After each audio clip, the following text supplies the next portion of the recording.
Olá pessoal, tudo bem com vocês? Espero que todo mundo esteja bem, todo mundo esteja tranquilo, né? Para atiçar a nossa mente e o nosso aprendizado, né? O nosso cérebro, para que a gente possa absorver todos os nossos conhecimentos em todas as nossas aulas.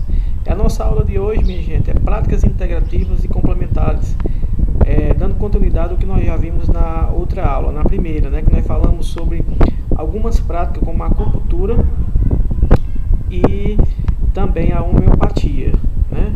E dando continuidade hoje, nós vamos aprendermos mais outras práticas integrativas complementares, que são parte do SUS, nosso Sistema Único de Saúde, né? Umas que foram descobertas há pouco tempo, outras que já fazem história milenar, né, seculares, que fazem parte dos tratamentos complementares. Eu quero deixar bem claro a vocês aqui que nós estamos aprendendo, conhecendo algumas práticas terapêuticas, alguns tratamentos, alguns cuidados que complementam a medicina convencional. O que seria a medicina convencional, minha gente? A medicina convencional é essa que a gente trabalha com ela, né? Nós da enfermagem fazemos a parte do cuidado. A área médica faz a parte do diagnóstico e do tratamento, assim como os outros profissionais de nível superior, cada um dentro da sua especialidade. Essa é a prática médica e de saúde evidente. Você está doente, procura o sistema, procura um profissional para melhorar, fazer um tratamento e melhorar, curar aquela doença ou então controlar. É isso? Isso é o que a gente tem no nosso dia a dia. Quando eu falo em práticas integrativas e complementares, essas práticas elas vêm integrar de forma complementar às tradicionais. Portanto, são alternativas de cuidados e de tratamentos que as pessoas podem ser contempladas se na sua cidade, no seu município, existir esses tratamentos. Portanto, ele vem para agregar, para somar, né, outras práticas que não venham ser as que já são existentes. Portanto, é isso que nós estamos aprendendo aqui, certo? Práticas que são cuidados, né, são tratamentos, são terapias, né, que vêm complementar a nossa medicina tradicional. Beleza? Posso passar para frente? Vamos lá. E a primeira que nós vamos falarmos hoje é a fitoterapia, minha gente. A fitoterapia, se você observar aqui, a fitoterapia ela vem, né, da terapia através de preparos farmacêuticos que usam, né, são utilizados das plantas medicinais que foram comprovadamente, cientificamente, o seu efeito terapêutico. Portanto, há inúmeros medicamentos no mercado que utilizam em seus rótulos o termo produto natural. Eles prometem, além de maior eficácia terapêutica, a ausência de efeitos colaterais. Na verdade, os medicamentos fitoterápicos, que são extraídos das plantas, né, a terapia através das plantas, fitoterapia, são utilizados extratos das plantas, tinturas, pomada, cápsulas, né, xaropes, também, que são formas farmacêuticas que estão disponíveis aí no mercado, que são, suas fontes são de plantas, a matéria-prima são das plantas, como as folhas das plantas, os caules, as raízes, flores e as sementes. Mas que preste atenção, existe uma diferença muito grande das plantas, a terapia com plantas medicinais, que é uma coisa, e a fitoterapia. A fitoterapia são produtos farmacêuticos, só que são a sua base, a sua matéria-prima é extraída das plantas. Nesse caso, não há composto químico sintético, ou seja, produzido em laboratório, como a maioria dos medicamentos. Esses não, os fitoterápicos, eles são oriundos exclusivamente de plantas medicinais, seja do caule, das flores, né, das folhas, das suas sementes. Ele é produzido, né, para sua comercialização, mas precisa ser catalogado pela Agência Nacional de Vigilância Sanitária, que é a Anvisa, certo, minha gente? Portanto, é necessário ter um estudo científico que mostre seus efeitos terapêuticos comprovados, isso sendo aplicado em vários pacientes, né, para que você possa ver realmente, a Anvisa ela possa aprovar ou não esse medicamento fitoterápico. Portanto, tem que ter um efeito farmacológico comprovado. E a grande promessa que foi colocada aqui, que eu falei para vocês, é que além dele ter uma grande eficácia terapêutica, ele venha diminuir ou eliminar os efeitos colaterais que estão disponíveis no uso de alguns medicamentos sintéticos que a gente consome no dia a dia para vários tratamentos. Portanto, a grande diferença da fitoterapia para outros fármacos é a diminuição desses efeitos colaterais, certo? E tendo uma ótima eficácia terapêutica, ou seja, quando eu falo terapia, do terapêutico eu falo de tratamento, tendo grande eficácia nos tratamentos, tá certo? Lembrando mais uma vez que essas preparações ela pode vir através de tinturas. A tintura, minha gente, é quando você é uma solução alcoólica, tem bastante álcool, e esse álcool ele entra em contato com aquela planta, com aquela substância, e é extraído para dentro dele a matéria-prima dessa planta. Pode ser comercializado de pomadas, né? Faz o pó, depois coloca a glicerina e forma as pomadas, né? Cápsula, os comprimidos, né? E xaropes. Portanto, eu tenho um exemplo aqui do Agritox. O Agritox, está vendo que é um expectorante. Esse Agritox, ele serve para facilitar a saída das secreções nasais quando se tem um processo infeccioso nas vias aéreas pulmonares. Ou seja, quando você está gripado, que produz o catarro, que é aquele muco, né, que vem lá da traqueia, dos pulmões, para colocar para fora. Essa facilitação ocorre pelo uso dos expectorantes, que faz com que a pessoa expila, bote para fora esse catarro. Portanto, o Agritox, ele é um medicamento fitoterápico. Vocês estão vendo aqui, ó, medicamento fitoterápico, tá certo? Portanto, é um xarope líquido, tá aqui, ó, 100 ml, é um exemplo. Nós temos outro exemplo aqui, minha gente, que é a Passiflora. A Passiflora, ele é um medicamento fitoterápico que é extraído da flor do maracujá. E vocês sabem que o maracujá, ele possui um efeito relaxante, sedativo, né? Que serve para ansiedade, serve para algum caso de depressão, insônia. Portanto, a Passiflora ela é muito importante. Tem ela em xarope, tem ela em gotas, tem ela em comprimido. É muito utilizado e tem muitos outros exemplos de Passiflora com outros nomes farmacêuticos nas indústrias farmacêuticas, tá certo? Portanto, são exemplos de medicamentos fitoterápicos. Tem um xarope também bastante conhecido que os médicos estão passando bastante, que é o Torante. O Torante é um medicamento fitoterápico também que tem ação, né, de diminuir na verdade também de expectorante, de expulsar o catarro para fora e evitar assim complicações como pneumonia, certo?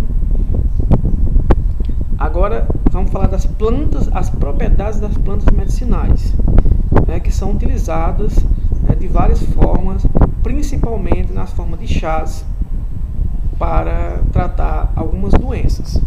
Lembrando que essas plantas medicinais já existem estudos científicos também, mas a forma vegetal, a forma simplificada sem passar por laboratórios, ela não recebe o nome de medicamentos fitoterápicos, mas sim plantas medicinais com efeitos terapêuticos, tá certo? Existe essa diferença entre plantas medicinais e o fitoterápico. O fitoterápico é um medicamento, é um fármaco, sim, utilizado como um medicamento farmacêutico de origem vegetal. E as plantas medicinais são plantas que possuem propriedades reconhecidas de cura, prevenção ou tratamento sintomático de doenças validadas em estudos. Portanto, quando se tem, existem várias funcionalidades, né? Chás, tinturas, xaropes que também são produzidos artesanalmente através do efeito das plantas medicinais, utilizando as flores, as folhas, o caule, né, as raízes e as sementes também. Vai promover cura, pode prevenir várias doenças e também realizar o tratamento de sintomas de algumas doenças, tá certo? A Organização Mundial de Saúde, a OMS, ela diz que plantas medicinais é aquela que é administrada ao homem ou a animais por qualquer via ou sob qualquer forma exerce alguma espécie de ação farmacológica. Quando exerce alguma função no organismo, isso é comprovado cientificamente ao ser administrada por qualquer via, seja via oral, pela boca, seja uso nasal, com os aerosóis, pomadas na pele, enfim. Eu tenho um exemplo aqui, o boldo, né? Eu acho que todos vocês conhecem o boldo, já tomaram o chá de boldo. Olha como é que a gente sabe e estuda as plantas medicinais. Nós vamos ver mais na frente, acho que no terceiro módulo, vamos falar muito sobre vários tipos de plantas, quais suas indicações, seus nomes conhecidos cientificamente e nomes populares, como utilizar, mas é mais na frente, que é só um exemplo das plantas medicinais. O boldo, o nome científico dele é Phyllocratus barbatus End, conhecido popularmente como boldo. Aqui para nós, nossa região, também em alguns países como boldo do Chile.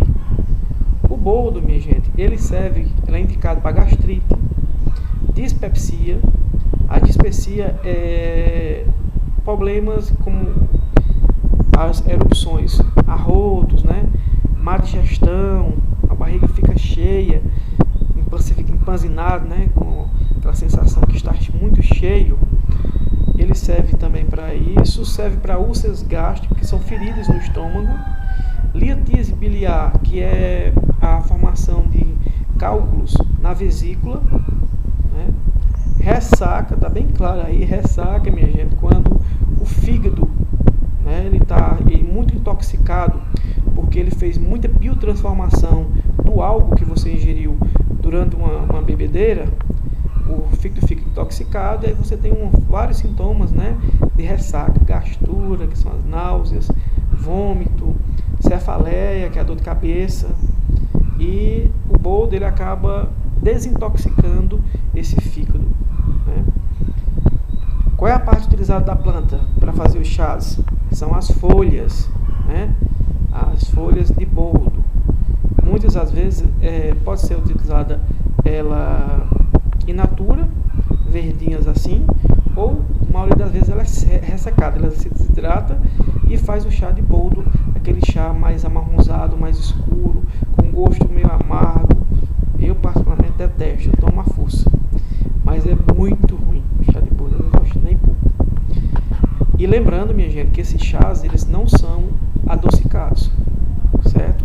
Para o efeito terapêutico, se você utilizar ele com açúcar, ele não tem tanta eficácia como ele fosse sem o açúcar, principalmente pessoas diabéticas, pessoas que têm problemas gastrointestinais, porque o açúcar fermenta no estômago. Você vai acabar tomando ele adoçado, serve para uma coisa e piora para outra, aí não adianta, Portanto, você usa as folhas. Como é que se usa? É a posologia, a forma de utilizar a planta para o chás. Existem duas formas de fazer o chá, minha gente, certo? Existe a infusão e a decocção, certo?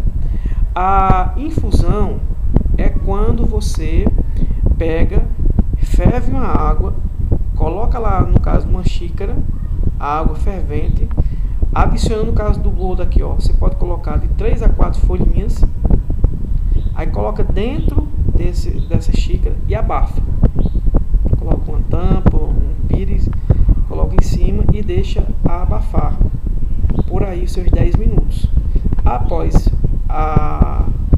o repouso dessa planta na água fervente, as propriedades elas saem, né? Elas são solúveis, saem para a água para você poder ingerir. Para que você não perca nenhuma propriedade, não quebre fervendo essas plantas. Geralmente as folhas, as sementes, né, que são as partes mais sensíveis, flores das plantas, são por infusão, é abafada. Agora, se você vai fazer um chá que usa a casca, que é a parte mais dura, o caule de alguma planta, aí tem que ser por decocção, que é fervendo diretamente, você coloca água e a planta a ferver. É decocção. A infusão é para abafar. Portanto, você faz aqui no caso do boldo a infusão de 3 a 4 folhas, tomar uma xícara 2 ou 3 vezes ao dia. Você também não pode estar tomando chá como se fosse água. Vocês sabem que a diferença do medicamento para o veneno é só a dose, porque ambos são drogas, né? Ambos são drogas. Se você der tomar muito uma substância, um medicamento, além do indicado, ele vai ser tóxico para você. Ele vai acabar lhe envenenando devido à sua toxicidade, tá certo? É isso aí. O boldo é um dos exemplos de plantas medicinais. Compreendido o que é fitoterapia, compreendido o que são plantas medicinais, vamos passar para frente para conhecer outras terapias. Minha gente, essa aqui eu acredito que vocês nunca ouviram falar. A fitoterapia, as plantas medicinais, todo mundo já ouviu falar, todo mundo tem alguma informação sobre elas, não é isso? E termalismo, também conhecido como crenoterapia. É a terapia, minha gente, né, de diferentes maneiras de utilização da água mineral termal e sua aplicação em vários tratamentos de saúde. Portanto, é o uso das águas minerais termais. Ou seja, quando chove, a boa parte da água ela escorre pelo solo, né, vai ganhando a direção dos rios, né, riachos, córregos, mais esgotos, mas uma boa parte ela é filtrada para as outras camadas subterrâneas, abaixo da terra. E essas águas elas ficam armazenadas no solo, com uma boa profundidade abaixo da terra. É tanto que quando cava os poços profundos, quando faz cacimbão, vem aquela água mineral vindo lá do solo, embaixo das rochas, para as nascentes elas utilizam, elas saem, né, das águas e dão origem a essas águas minerais. E quando essas águas elas sofrem um aquecimento, elas saem mornas, elas são chamadas de águas termais. Nós temos um exemplo na cidade de Goiás, de cidade de Caldas Novas, tem várias fontes de águas minerais termais. E muito no passado, elas eram utilizadas como forma de tratamento para várias doenças, certo? Desde a época do Império Grego. Aqui no Brasil já foi, já na época do Império, também já eram sido utilizadas. Portanto, a finalidade terapêutica, ou seja, o tratamento que ela permite, né, ela permite vários benefícios em contato dessa água com o nosso corpo, certo? Elas são fontes termais formadas em regiões em que a água da chuva, que não vai para os rios e lagos, se infiltra e acumula debaixo do solo, como eu falei para vocês, onde ganha um calor que vem próprio do planeta. Durante seu trajeto, a água adquire minerais das rochas, que são grandes responsáveis pelas suas propriedades. Aí nós vamos ter águas que têm uma certa concentração de algumas substâncias minerais, como as águas sulfurosas. As águas sulfurosas, ela tem o sulfato, né? E são as que mais contêm enxofre e são indicadas para tratamento de diabetes, problemas de pele, intoxicações, inflamações e problemas respiratórios. O contato essa certa quantidade de enxofre na água, ela trata esses problemas que eu acabei de falar para vocês, certo? Principalmente os problemas de pele. Como ela tem um efeito diretamente com a pele, ela consegue desinflamar. Muitas das vezes você tem alergias, elas desintoxicam a sua pele daquele determinado problema, certo? O vapor dessa água também, como ela está mais termal, eles melhoram os processos respiratórios ao você inalar, a estar em contato com essa água, tá certo? Portanto, elas são indicadas nesse sentido. Já as algas bicarbonadas, elas são... Você sabe que bicarbonato de sódio é uma substância alcalina. Vocês sabem que é uma substância alcalina? A substância básica é uma substância básica. Ela não é ácida, ela é uma base. Portanto, a água que tem uma boa concentração de bicarbonato é uma água básica. Quando em contato com o nosso corpo ou ingerida através do nosso trato digestório que vem para o estômago ele é ácido. Quando a pessoa tem gastrite, você tem uma produção muito grande de ácido no seu estômago. E esse ácido ele vai corroendo as paredes do estômago. Pode causar úlcera, que são feridas no estômago, ou azia, né? Aquele queima, aquele fogo que você sente de produtos ácidos, azedos, como no caso o limão, as frutas cítricas, né? E quando você tem esse problema de gastrite e que tem problema no estômago, essa produção excessiva de gases, as águas bicarbonadas elas vão o quê? Neutralizar o ácido. Você sabe que uma base, quando se junta com um ácido, ele neutraliza. Portanto, acaba aquele queima, aquela azia, né? Aquela coisa toda. Assim também como serve para diabetes. Ok? Eu dei só 2 exemplos, mas existem as águas ricas em ferro, em fósforo, em potássio, em magnésio. E cada substância dessa vai ter seu efeito terapêutico. Tá certo? Os banhos em águas termais são extremamente relaxantes. E o contato com a água quente tem o poder de melhorar a circulação sanguínea, o que colabora com a diminuição da pressão arterial e das dores de cabeça. Por quê, minha gente? As águas termais, a água morna, ela quando entra em contato com os vasos sanguíneos que estão na nossa corrente, no nosso corpo, elas fazem o quê? Um movimento chamado de vasodilatação. O que é uma vasodilatação? É uma artéria ou um vaso que ele está comprimido, que a gente chama de vasoconstricção. Quando ele sofre o processo de vasodilatação, ele abre o lúmen, ele abre o espaço, ele aumenta de tamanho, de elasticidade, para que o sangue ele passe com maior facilidade.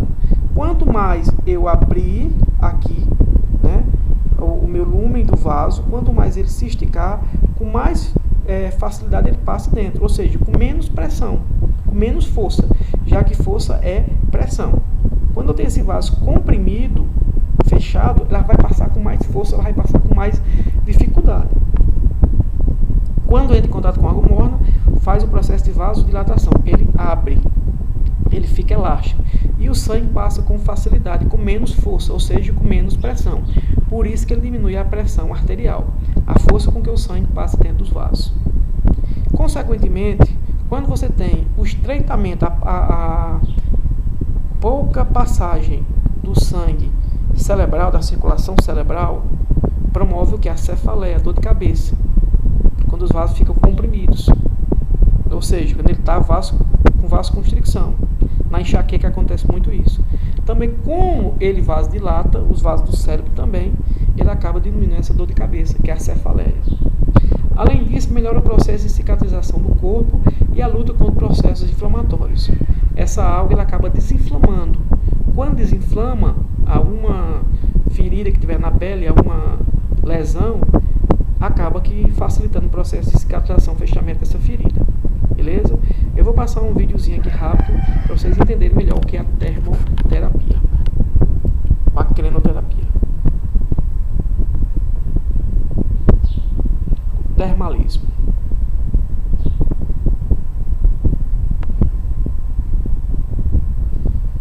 Elas são reconhecidas como uma das mais oxigênios gasosas do mundo. Ela também é radioativa, torioativa. Esse composto químico é que traz os benefícios para a saúde das pessoas. As nossas águas das piscinas, elas são azuladas naturalmente, por causa do índice de oxigenação e torônio nas águas. Esse é o motivo pelo qual elas são de cor azul.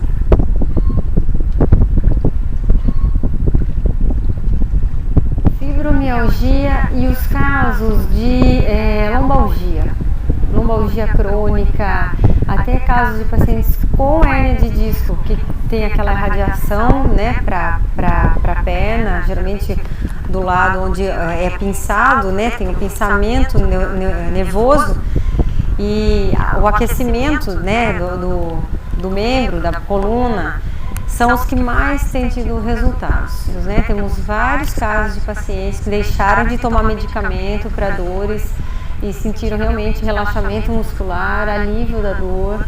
Então, nas cetalgias, né, onde o nervo ciático ele é cometido uma espécie de nevralgia, então é comprovado que o calor melhora essa nevralgia ciática. Minha gente, Então, com a banheira 36, 37 graus no calor do banho, a radioatividade que confere um relaxamento grande muscular, é esse que conferiu que nos deu esses resultados.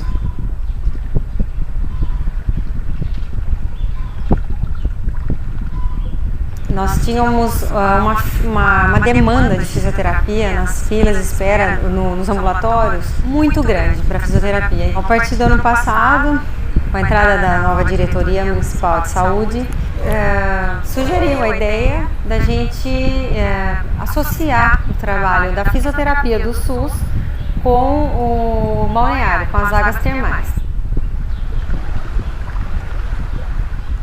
Houve uma diminuição nos postos de saúde em relação às fisioterapias, né? Então deu uma desafogada lá no pessoal.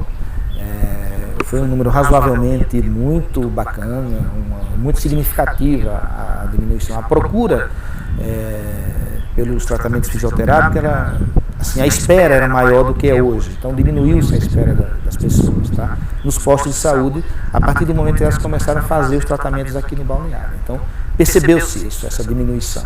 No início, os pacientes que eram encaminhados para a fisioterapia de ambulatório, eu e os outros fisioterapeutas fazíamos uma avaliação e as patologias que poderiam ser tratadas aqui, que a gente que já conhece, os efeitos da água, nós começamos a encaminhar para cá.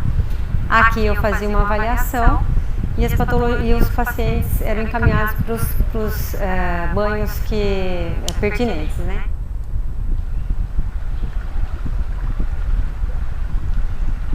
A gente usa os recursos naturais terapêuticos das nossas águas para beneficiar as pessoas, né? O tocante é um problema de pele, de dores. Nós temos o banho de Stanzi, que ele é único na América Latina. Ele é um banho feito numa banheira com 2 placas de correntes galvânicas que transmite o efeito curativo da dor. Transmite as correntes, onde ela faz o efeito curativo das dores que você tiver no seu corpo. Fibromialgia, tem estudos recentes da Turquia que comprovam a eficácia do tratamento. Gota, dores musculares, joelho, cotovelos, artrites, artrose. Então, tudo esse tipo de dores, o banho de Stanzi, ele dá um alívio muito grande.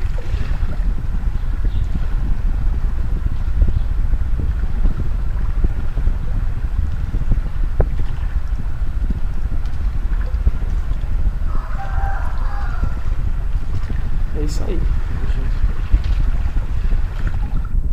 Muito interessante, né? Esses tratamentos diferentes, tratamentos que realmente não gera nenhum desconforto, nenhum efeito colateral, pelo contrário, relaxa a gente, né? Um banho, você passar um dia tomando banho no açude, mesmo com a água sem ser termal, você se sente relaxado, você sente aquele cansaço gostoso, né? Aquele relaxamento muscular, é muito legal, certo? Tá aqui os exemplos, né, do termalismo, da crenoterapia. Aí. E esse daqui é muito interessante. Agora mais uma prática, a apiterapia. Apiterapia. Já ouviram falar em apiterapia, minha gente? Acredito que não. Já ouvi falar muito do mel de abelha, né? Mas da apiterapia em si, acredito que não conheça. É um método que utiliza produtos produzidos pelas abelhas nas colmeias, como apitoxina. A apitoxina, minha gente, é o veneno da abelha. Ao picar a pele humana, ela libera a apitoxina através de uma glândula que ela tem no inferior do seu abdômen. Quando ela se sente ameaçada, ela injeta esse ferrão na pele e junto com esse ferrão ela libera, né, essa bolha, essa glândula que tem uma grande quantidade de apitoxina. Outra substância que também é liberada é a melentina, mas principalmente a apitoxina, que vai promover uma série de benefícios no corpo. Também pode o tratamento com produtos à base de geleia real, que é produzido também de outras funcionalidades das abelhas, o pólen, né, o própolis, o próprio mel, a cera, as larvas de zangão que ficam lá na colmeia e o veneno da abelha, que é a apitoxina. São utilizados para finalidades terapêuticas. Substância de elevada ação anti-inflamatória. A terapia tradicional envolve a aplicação de picaduras de abelha na área afetada do paciente. Hoje já existe aplicação subcutânea. Eu estou falando aqui particularmente da apitoxina, que é liberada através da indução da picada de abelha na sua pele. Ele demarca o apiterapista, apiterapeuta, ele vai marcar, fazer um círculo na pele, naquele local que você sinta o problema, né? Seja doenças articulares, por exemplo, tem doença que é inflamação, uma tendinite, inflamação no tendão, uma bursite, que é inflamação, que é um ressecamento do líquido que faz a lubrificação da articulação do braço. Tem artrite ou artrose, que é o desgaste das articulações e que causa muita dor, né? A própria hérnia de disco. Essas doenças ósseas musculares, ele marca aquele local, induz a abelha, encosta a abelha na pele, ela automaticamente vai fazer a picada e liberar essa apitoxina. E essa apitoxina ela vai promover uma ação anti-inflamatória, certo? E lembrando que não só a apitoxina, mas como o mel, o própolis, né, a geleia, todos esses produtos que são da origem do mel de abelha, né, o pólen, que das plantas, das flores que eles utilizam, né, para germinar como alimento para as larvas, e esse pólen que dá origem sempre à cultivação de novas plantas, todas elas, minha gente, agem defendendo o sistema imunológico, através da estimulação e relaxa o sistema nervoso. Portanto, são muito importantes. Eu quero que vocês gravem que a apiterapia, tanto na aplicação da própria picada da abelha, como nos outros extratos produzidos pela abelha, elas têm ação anti-inflamatória. Elas vão desinflamar várias partes inflamadas do nosso organismo. Eu vou mostrar um videozinho também falando sobre a apiterapia.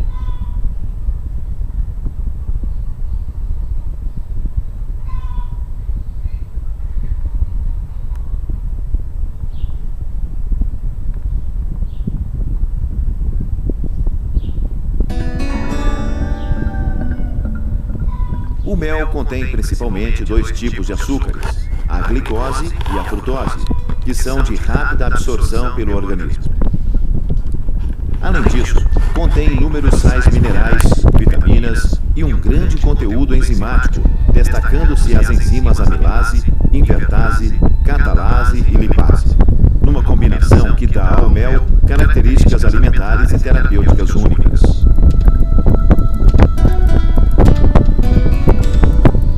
A própolis é encontrada no interior das colmeias, ou mesmo na parte externa, calafetando frestas.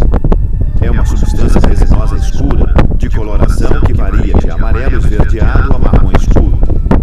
Sua consistência varia com a temperatura no ambiente. Quanto mais frio, mais dura. Quanto mais quente, mais maleável. Estudos sobre a sua composição química revelaram propriedades inseticidas, fungicidas e antioxidantes. Daí, seu uso há séculos como fins terapêuticos pelo homem. A colmeia onde vivem as abelhas é formada por estruturas de cera em formato de favos, onde elas armazenam mel e pólen, e onde a abelha rainha coloca ovos que dão origem a novas abelhas. A cera é secretada pelas abelhas operárias, por glândulas serígenas. Por causa de sua composição, é útil como cosmético, no tratamento da pele e como cicatrizante e anti-inflamatório.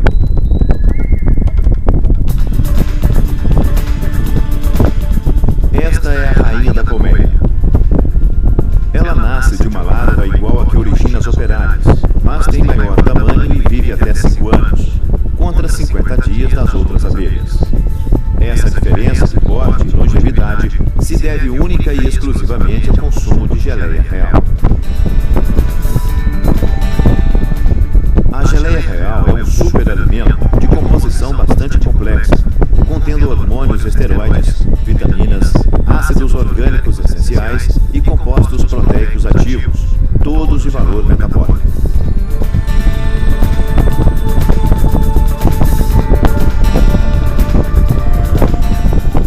O pólen é um alimento fecundante das plantas com flores, de onde se originam os frutos e as sementes.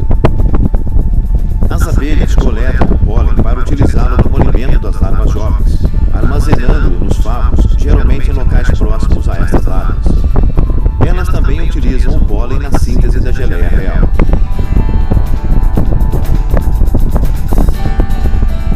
É um alimento muito rico em proteínas, com teores de até 35%, conforme a planta de origem. Contém numerosos sais minerais, vitaminas, carboidratos, ácidos orgânicos e gorduras. É por tudo isso um alimento completo, de alto valor nutritivo. A terapia aí com o veneno das abelhas. O veneno das abelhas é outro produto de valor terapêutico. Quando são ameaçadas, ficando em situação defensiva, as abelhas atacam seus agressores utilizando um ferrão ligado a uma bolsa de veneno, localizada na extremidade do abdômen.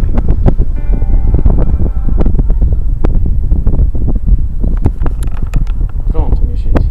Lembrando só aqui a vocês que quem tem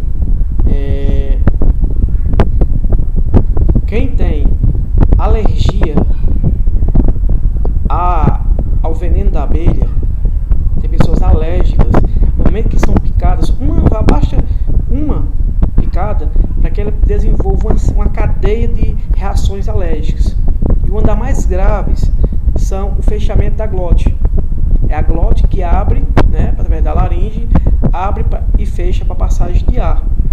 Né? Ela fica aberta quando você está sem se alimentar. Quando você alimenta, ela fecha para não entrar alimento para dentro dos pulmões. Mas o que é que acontece? Quando tem um processo alérgico, essa glote ela fica inchada, ela fica demasiada. E ela se fecha, evitando que o ar saia para a boca. Né? Ela se fecha e aí você fica asfixiado, você pode morrer por falta de ar. Portanto, quem tem processo alérgico não pode, de forma nenhuma, receber esse tratamento, tá certo? Da apiterapia, que tem uma grande e rica e vasta ação terapêutica anti-inflamatória. Agora vamos conhecer outra prática integrativa que vocês acredito que não sabiam ainda, que é o aromoterapia. É o uso de concentrados voláteis extraídos de vegetais. São vegetais, minha gente, das flores, né, das plantas, principalmente das flores. Os óleos essenciais promovem o bem-estar físico e emocional. Exemplo, o óleo de limão serve para infecções respiratórias. São óleos essenciais que com seus aromas promovem o bem-estar e saúde. Uma coisa importante, o mecanismo, eu fui analisar o mecanismo de funcionamento dessa aromaterapia. Existe uma parte do nosso cérebro, nosso sistema nervoso, que é o sistema límbico. Esse sistema límbico ele é responsável pelas emoções e pela nossa memória. Isso nos resta dizer, que nos lembra que quando a gente sente o cheiro de algum perfume, de alguma flor, por exemplo, você sente o cheiro, na verdade, de um bolo assando, um bolo de puba, e você lembra da noite de São João, que é a tradição sua.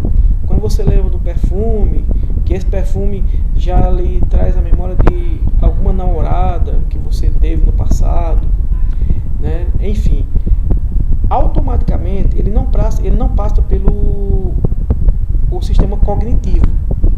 Quando você tem essa informação desse cheiro, ele não vai para o sistema cognitivo, que é o raciocínio, para tentar interpretar o que é que seja.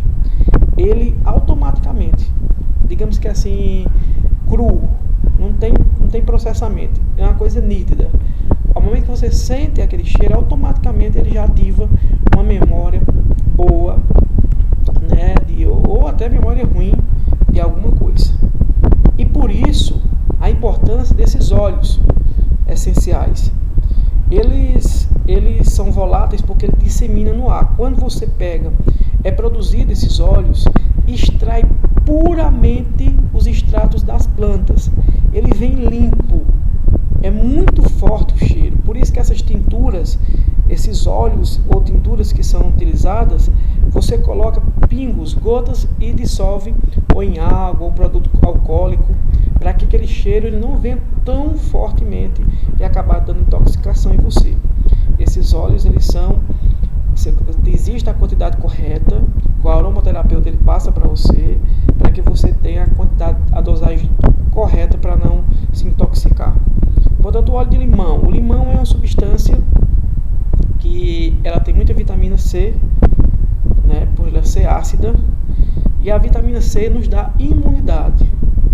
E quando você tem um sistema imune muito forte, você combate as infecções, né, principalmente as infecções respiratórias, gripe, né, resfriados, sinusite, renite, elas desinflamam automaticamente. Portanto, ao momento que você tem um contato, você pode ter um efeito imediato com aquela inalação daquele óleo. Portanto, promovendo sempre o bem-estar e saúde. Eu também, aqui dá um exemplo, ó, óleo de lavanda, o aroma de limão, que é o lemon, e o peppermint menta, que é de menta. E cada uma dessas tem esse de lavanda, lhe dá, melhora a ansiedade, melhora a insônia, você fica mais relaxado, né? A menta também serve para infecções, né, problemas estomacais. E eu tenho um videozinho para mostrar também, me explicando um pouquinho mais sobre essa aromaterapia.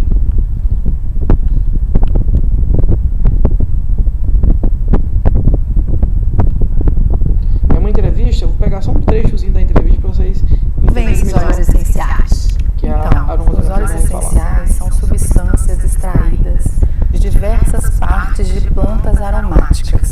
Então você tem diversas formas de extrair essas substâncias, essas gotículas, essas moléculas de óleos. E aí, através de destilação a vapor, através de prensagem a frio, isso vai sendo extraído e forma os óleos essenciais. E eles são hiperconcentrados, né? A gente pode dizer aí, porque pelo aroma a gente percebe que tem uma concentração grande, né? Exatamente, tanto que uma gota do óleo da hortelã equivaleria a 20 saquinhos do chá da hortelã.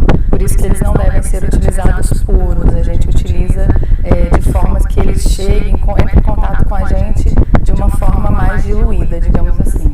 E Daniele, qual a diferença do óleo essencial, que na verdade é o que é usado na aromaterapia, para as essências? São coisas diferentes, né? Sim, são coisas diferentes e é muito importante a gente falar isso porque há muita confusão sobre isso mesmo. Os óleos essenciais, eles são extraídos das plantas, então eles têm propriedades, eles têm princípios ativos. E uma essência, que a gente chama de uma essência, é um produto sintético criado em laboratório que tem a imitação do cheiro. Então ele não tem a propriedade medicinal. Quer dizer, não vai trazer o efeito esperado quando você usa um óleo essencial. Ele até traz, quando você sente o cheiro, uma sensação de bem-estar, naquele momento pelo cheiro, mas as propriedades dele, que vão atuar no emocional, no físico,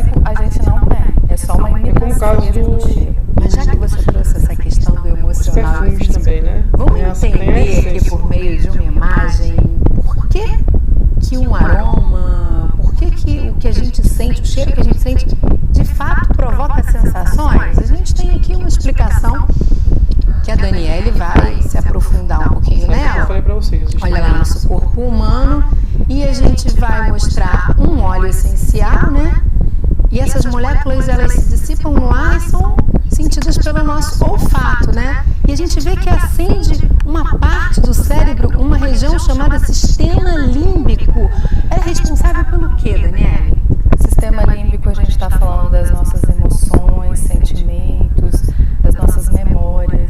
Então é por isso que nesse momento, quando eu sinto um cheiro, eu posso me lembrar lá da época da minha infância, por exemplo. Quando eu sinto um cheiro de um perfume, eu posso me lembrar de um namorado do passado, por exemplo, porque ele usava aquele perfume. Então essa memória, né, quando você sente um cheiro de um bolo no forno sendo assado, aquilo pode te remeter automaticamente à infância na casa da avó. Então é por isso que o cheiro, como o olfato, ele vai diretamente para o sistema límbico, ele não passa pela parte racional. Então você não escolhe, não tem se você vai gostar assim, né? Isso, é sem filtro. Você não escolhe se você vai gostar ou não daquele cheiro voluntariamente, racionalmente, digamos assim. Eu posso falar, eu vou gostar do óleo essencial de tangerina. Não sei. Só quando eu sentir, o meu sistema é que vai determinar se eu preciso ou não daqueles princípios ativos que tem no óleo essencial da tangerina, por exemplo. E esse sistema que a gente sabe, né, que é um sistema que tem uma inteligência. A gente, em todos os episódios dessa série que a gente vem fazendo, das práticas integrativas e complementares do SUS, a gente fala um pouco disso, né? Nosso sistema, nosso organismo, ele tem uma inteligência própria. Então, quando não passa por esse racional, de alguma maneira está sendo despertado ali de uma maneira bem genuína, né? Se a gente puder fazer um paralelo, desculpa, por exemplo, com outro sentido, como a visão, já é outra história, né? Por isso que a ligação com o sistema límbico é tão falada quando a gente trata do olfato. Isso. Eles falam até que o olfato é o único sentido que vai direto.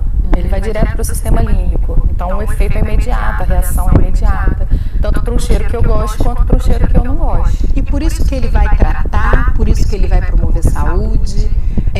Mas quantos óleos essenciais são usados normalmente ou são conhecidos? Como é que é isso? Que universo é esse dos óleos essenciais? Ele é bem grande e vem aumentando cada vez mais. Hoje eu poderia dizer aí que a gente tem muito mais de 70 óleos essenciais e os pesquisadores a cada vez mais vêm trazendo novos óleos de outras plantas, porque a cada vez mais a pesquisa está aumentando e a quantidade de óleos, a opção de óleos está aumentando. Mas aí o aromaterapeuta, ele vai escolher um grupo que ele vai trabalhar ou normalmente ele vai trabalhar com todos esses óleos essenciais disponíveis com cada pessoa? Aí eu acho que é do aromaterapeuta, que ele quiser optar. A gente tem, por exemplo, alguns que trabalham com um kit básico, de óleos essenciais mais básicos, que ele vai atender de uma forma geral a uma grande quantidade de opções, digamos assim, de tratamento. Agora, se eu quiser ter todos os meus óleos essenciais disponíveis, eu também posso ter, porque os óleos são muito versáteis.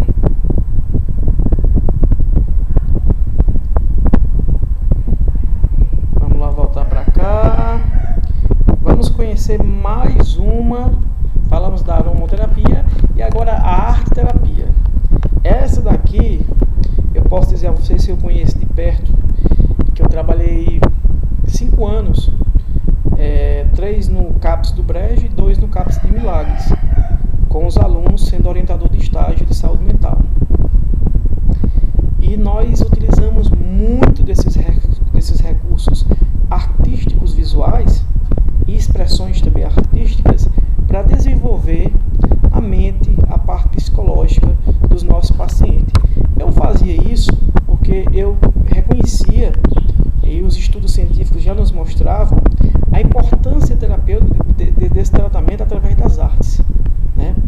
E eu focava muito, porque quando você faz um trabalho, por exemplo, com os pacientes, a gente se capacitava, eu capacitava os alunos, nós fazíamos primeiro um experimento sobre um artesanato, o uso da argila, o da pintura, para depois fazer com os pacientes. E a gente percebia uma concentração muito grande deles. Eles tinham uma concentração muito grande no momento que estava fazendo aquele trabalho. E olha, automaticamente, o ato de você se concentrar, né, de você fazer uma reflexão racional que você está produzindo através de um desenho, por exemplo, você colocar ali todos os seus sentimentos, colocar a sua criatividade, estimular a sua mente, né, utilizar das diversas emoções, de momentos alegres, de momentos prazerosos, de paisagens que você estimula na sua mente, por exemplo, estando numa praia, desenhando o mar, desenhando o sol, produzindo peças, como por exemplo um porta-retrato de palito de picolé, um porta-caneta. Cada detalhe daquilo ali, você precisa de muita concentração, usa muito a mente e acaba relaxando e esquecendo até dos problemas que você tem cotidiano. Portanto, a arte-terapia, né, utiliza recursos artísticos visuais, outras expressões artísticas, como, né, desenhos, enfim, como método terapêutico, e ela é aliada da psicologia. Ela é uma das aliadas. Muitas das vezes, durante o tratamento psicológico, o psicólogo ele implementa as ações de terapia, né, da arte-terapia, como forma de tratamento. A arte criada através dessa prática terapêutica, ela favorece o bem-estar do paciente, tanto no físico, né, no emocional, como na parte mental. Isso daí é evidente, é claro, isso aí a gente não tem dúvida, eu não tenho dúvida, porque na prática eu percebia essa importância, né? Essas expressões artísticas também podem ser feitas através de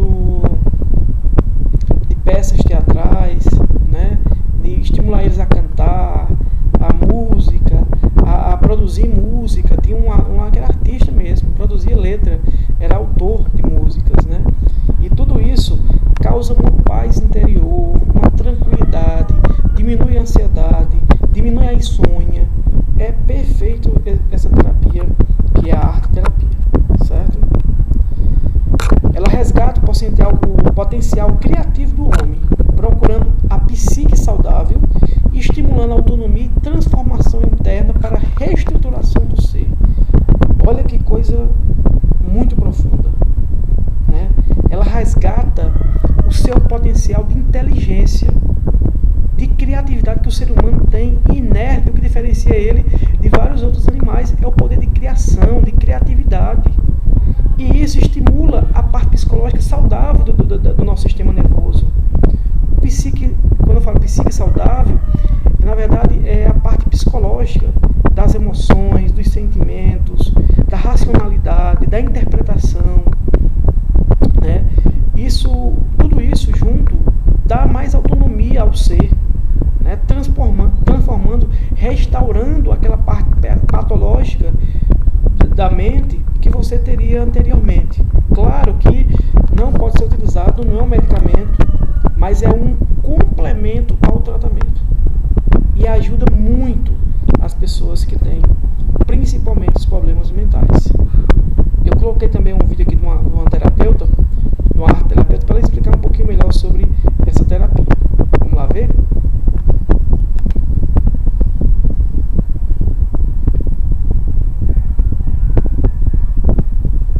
E eu convido vocês hoje a conhecerem um pouquinho do que é a arte-terapia.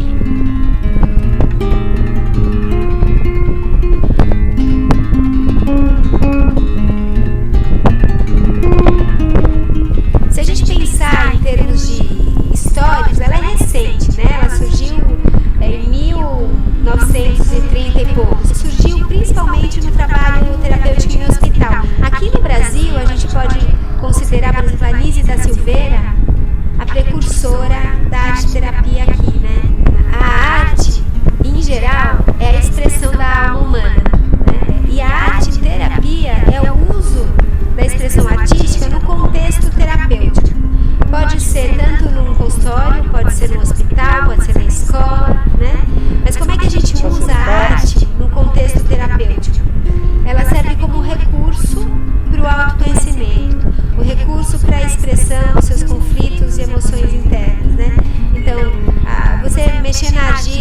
escrever uma história, pintar um quadro, mexer na massinha de modelar, fazer um teatro de bonecos, criar um boneco, tudo isso são expressões da tua alma, expressão do seu ser, né? Então é terapêutico, é um recurso poderoso. Então, eu acho assim, eu acho que cada terapeuta tem o seu jeito, né? Tem a sua, tanto que assim, a minha sala tem a minha cara, né? Tem arte-terapeutas que não são psicólogos, nem psiquiatras, né? São mais voltados à área artística, são artistas plásticos que se tornaram arte-terapeutas. Então, eles usam muito a linguagem artística o tempo inteiro. Eu, como sou psicóloga, eu uso muito a conversa, né? A arte eu uso em momentos específicos, seja a escrita, a pintura, eu uso muito a visualização, a imaginação ativa, às vezes até regressão. Eu considero que tudo vem do mesmo lugar, né? A pintura, o desenho, a história, a imaginação ativa, vem do seu inconsciente, né? Se eu pedir para você, por exemplo, né? Pega um objeto aqui da minha sala que represente tua mãe. Você traz uma, sei lá, essa boneca aqui, a mamusca, né? Só por ela eu já vou identificar muita coisa, sem você me falar nada. Fala, puxa, tua mãe é feminina, tua mãe é afetiva, tem várias dentro dela, tem um mistério, porque a gente vê uma parte, mas não vê as outras. Percebe? Um objeto, um símbolo, ele já fala Isso é fantástico, gente, isso é fantástico. E a gente não consegue, muitas vezes, expressar com tanta intimidade e proximidade com a palavra. Olha, os materiais, eles têm influência. Então, por exemplo, se eu quero que um paciente ponha raiva para fora, eu prefiro dar uma argila para ele do que uma aquarela, né? A argila, ela estimula, ela facilita, é um material que mexe com as emoções mais básicas, né? Agora, por exemplo, se eu quero que o paciente expresse um sonho ou um sentimento, eu posso dar uma aquarela, eu posso dar uma guache, né? Os materiais, eles têm interferência. Música é estímulo absoluto. Então, na verdade, eu não me propus a trabalhar só com adultos, né? Hoje eu trabalho mais com adultos do que com criança, mas isso foi acontecendo. Por quê? Eu trabalho com a criança interna. Seja a criança externa, né? A criança de 5, 6 anos até 12, 13 anos, ou uma criança que já tem 40, 50, 60 anos, mas que mora no adulto até, né, e mora no adulto a vida inteira, porque as nossas crianças perceberam, sentiram, vivenciaram coisas na sua infância com muita intensidade, né, e criaram feridas, algumas feridas maiores, outras feridas menores, mas as crianças, elas são muito sensíveis, muito perceptivas, e na infância a gente capta tudo. Então, aqui no consultório, eu só mudo a linguagem. Se eu vou trabalhar com uma criança de 7 anos, eu vou usar uma linguagem para uma criança de 7 anos. Mas se eu vou trabalhar com uma criança de 50, eu vou usar uma linguagem, né, para essa adulta de 50 anos, mas olhando para essa criança que lá na infância foi rejeitada, abusada, maltratada, abandonada, ferida, não ouvida. E essa criança tem muita interferência na vida do adulto. Então, a gente faz muitas escolhas na vida a partir dessa criança. Então, se eu fui abusada quando criança, eu posso escolher um chefe abusador, um marido abusador, porque eu não trabalhei essa ferida lá na infância. Então, a criança, ela tá em tudo, né? E ela é poderosa. Não sei se vocês perceberam, mas a Mônica, que é essa arte terapêutica, ela mostra muita emoção na sua fala, nos seus olhos, na sua face, nas suas expressões. E eu acho que só a gente olhar para ela, a gente já se sente faz uma reflexão do ser, né? Que é isso que a arte terapia ela faz. Ela pode, como ela falou, ela faz com que sua alma fale, se expresse seus sentimentos. E com a arte terapia eu vou me despedindo por hoje, né, desse momento. Depois nós vamos, na próxima aula, vamos conhecer mais práticas integrativas, né, a biodança, o yoga, né,